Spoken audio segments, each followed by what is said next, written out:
الدراسات الحديثة بتؤكد إن العلاقة مع شخص نرجسي مش مجرد ألم نفسي، لأ، دي بتسبب للمخ نفس الأثر اللي بتسببه الصدمات العنيفة زي الحرب أو حادث مروع. الغريب إن الجاني مش عدو بعيد، ده شريك حياتك.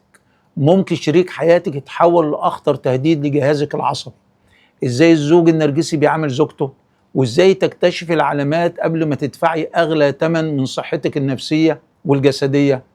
النهاردة هنعرف إزاي النرجسي بيبدأ العلاقة بقناع السحر والثقة، القناع اللي في الحقيقة مصيدة نفسية بتعيد برمجة دماغك بالتدريج، وإزاي الزوج النرجسي يقدر يستنزف طاقتك يوم ورا يوم ويبدأ يخليك تشك في نفسك، في إحساسك، في قدرتك في الحكم على تصرفاته. أهلا بيكم. أول خطوة بيبدأ بها الزوج النرجسي هي التقليل من قيمتك. بعد ما بياخد مكانته في حياتك مش بتبان حقيقته بخيانة واضحة ولا انفجار غضب بيفضح نواياه. هو عارف كويس إن الضربة الكبيرة هتخليكي تنتبهي، لكن الخدش الصغير هو اللي هيدمرك من غير ما تلاحظي. مثلا يضحك فجأة، يرمي كلمة كده كأنها هزار، كلمة صغيرة لكن صعبة.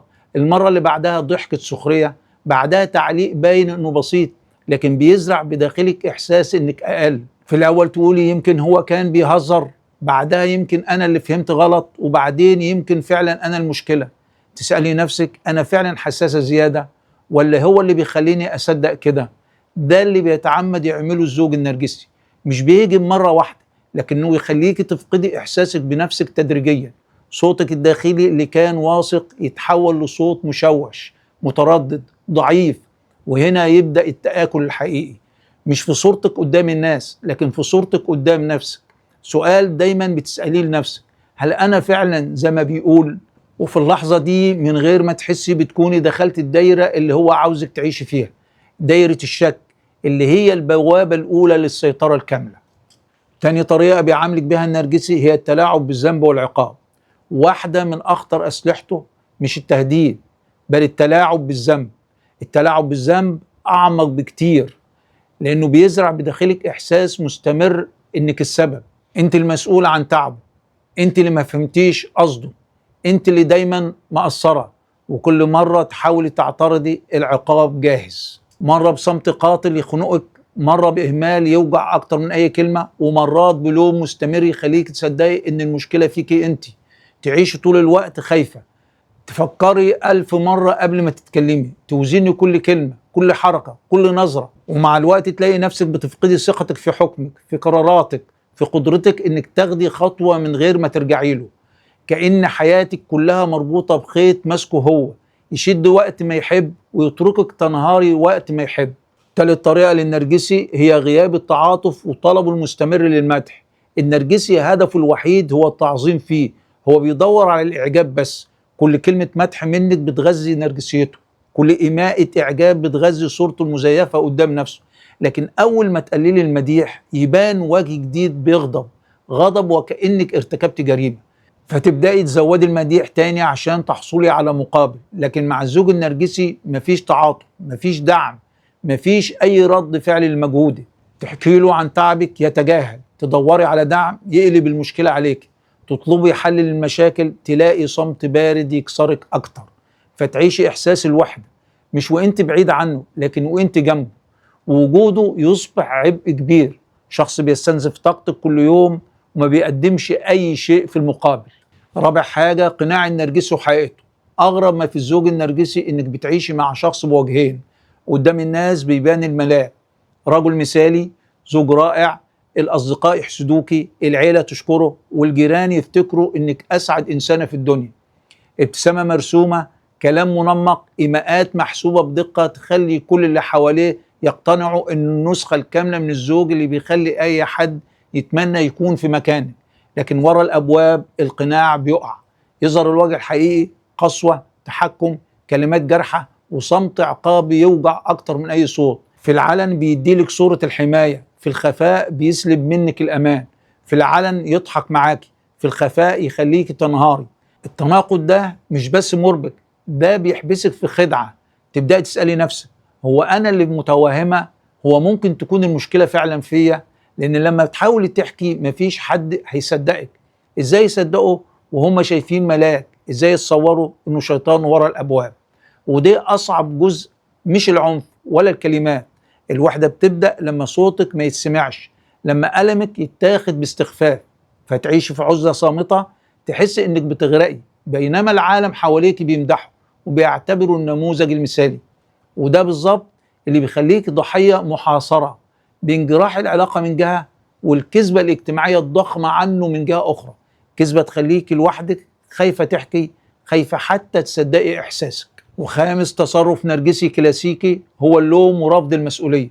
الغريب إنه عمره ما يعترف إنه غلطان مهما حصل، هو بريء، هو الصح، هو الضحية. اللوم دايما عليكي، أنت السبب، أنت اللي قصرتي، أنت اللي ما فهمتيش، أنت اللي مش قادرة تحققي توقعاته. كل مرة تحاولي تناقشيه يلف ويدور لحد ما يثبت لك إن المشكلة فيكي أنت، وده بيسبب لك إحساس كبير بالظلم. تفضلي طول الوقت في موقف دفاعي، بتشرحي، بتبرري، بتدافعي عن نفسك حتى في أبسط التفاصيل. ومع التكرار الانهاك النفسي بيبدأ يدمرك، تحس ان تم استنزافك لدرجة انك مش قادرة تفكري بوضوح. الخطورة مش بس في كلماته، لكن في الأثر اللي بيتركه بداخلك. شعور انك مش كفاية، شعور انك غلطانة مهما عملتي، شعور انك فقدتي نفسك في دوامة من التبرير والدفاع لحد ما تنسي اصلا انت مين. وده اقصى انواع التدمير النفسي، انك توصلي لمرحلة تصدقي فيها صورته عنك وتنسي صورتك الحقيقية، كأنك عايشة في قفص من اتهامات مستمرة.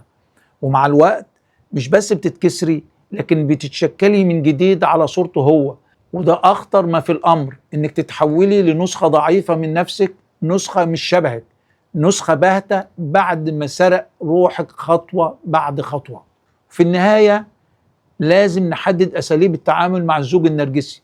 يمكن طول الحلقة كنت بتسمعي وتفكري وتقولي طيب وبعدين أعمل إيه مع شخص بالشكل ده؟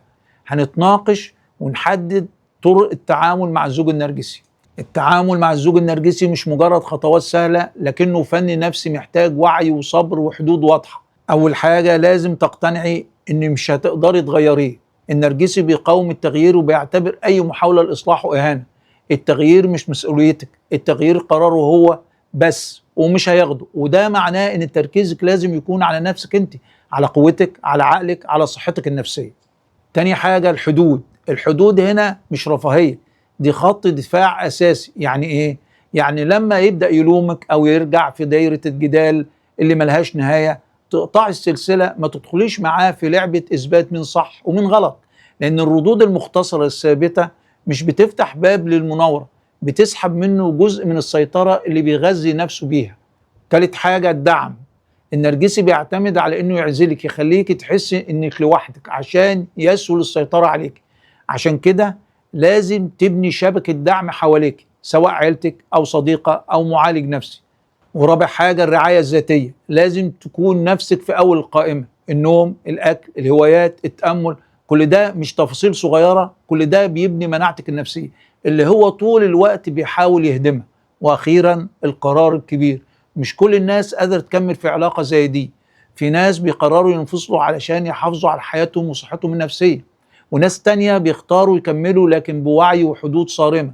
مفيش إجابة واحدة صح للجميع، لأن كل شخص بيختلف في قدرته على الاستقلال العاطفي والمادي. الوعي هو البداية، وكل خطوة بتاخديها تجاه فهمك لنفسك ورفضك للعبة النرجسي هي خطوة تجاه الحرية. فكري دايما انت مش مجرد ضحية، انت ناجية، لأنك بدأتي أول خطوة فعلا، وهي الوعي. بحثك عن الحقيقة ده بداية التعافي. شاركونا التعليقات.